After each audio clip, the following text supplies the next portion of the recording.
Bonjour, voici mon résumé de l'actualité spatiale pour le mois de mars. Au programme un peu d'ISS avec un nouveau cargo et 8 lancements avec la reprise visible de ceux de la Chine.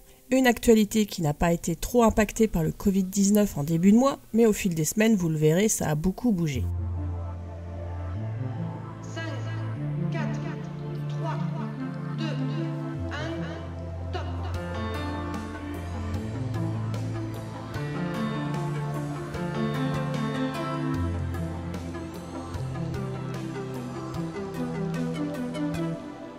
On commence avec le report annoncé le 12 mars de la mission russo-européenne ExoMars 2020. La mission, qui comprend un atterrisseur et le rover Rosalind Franklin à destination de Mars, ne partira pas à l'été prochain.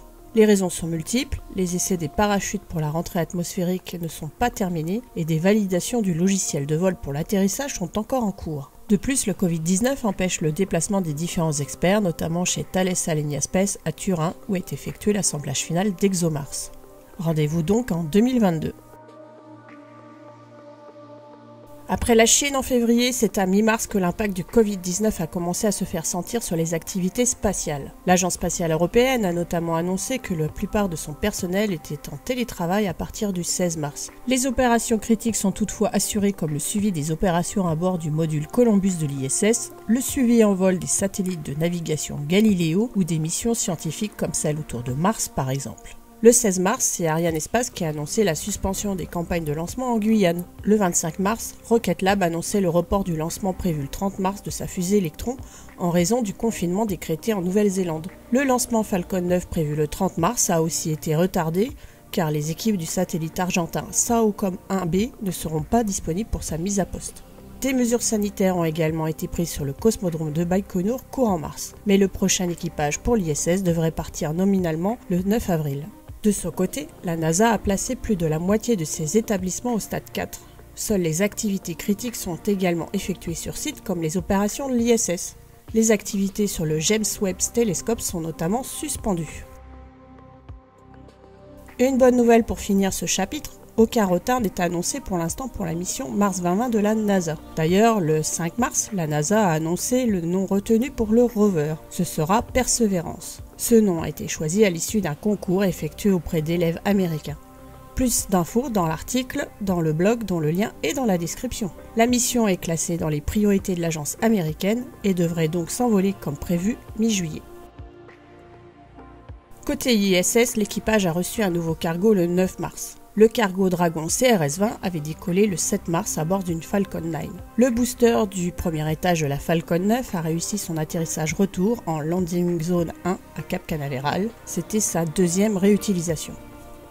C'était la dernière fois que le cargo Dragon était capturé par le bras robotisé de la station, car les véhicules de la prochaine génération, les Dragon 2, viendront s'amarrer automatiquement comme le vaisseau habité Crew Dragon. Pour sa troisième et dernière utilisation, ce cargo Dragon CRS-20 a apporté à la station des expériences scientifiques diverses axées principalement sur la recherche sur l'effet de la gravité sur les cellules humaines.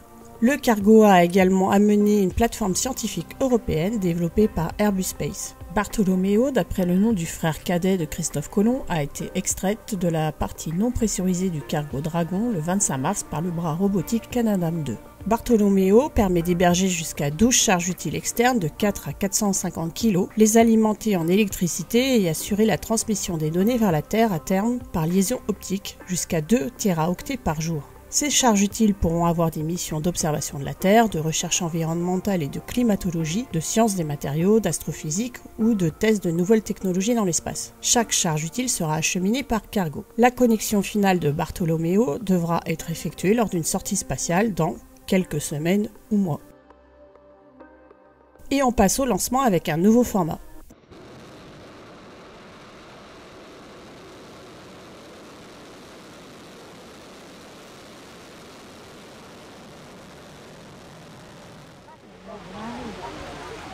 Oh, Santelo!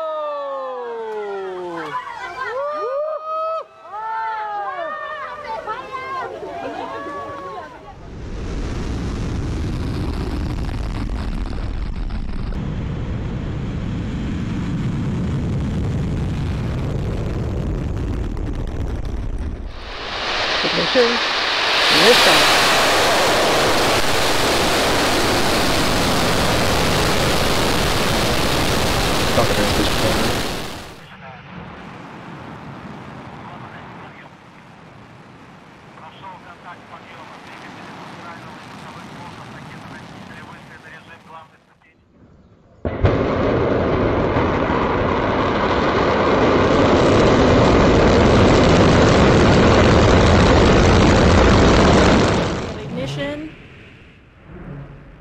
And liftoff of the United Launch Alliance Atlas V rocket with AEHF-6 on the first mission for the United States Space Force. Comme toujours, si ce résumé de l'actualité spatiale vous a plu, mettez des pouces, partagez sur les réseaux sociaux. Je vous dis à bientôt et surtout, malgré la situation particulière dans ce moment, levez la tête vers le ciel et continuez de rêver.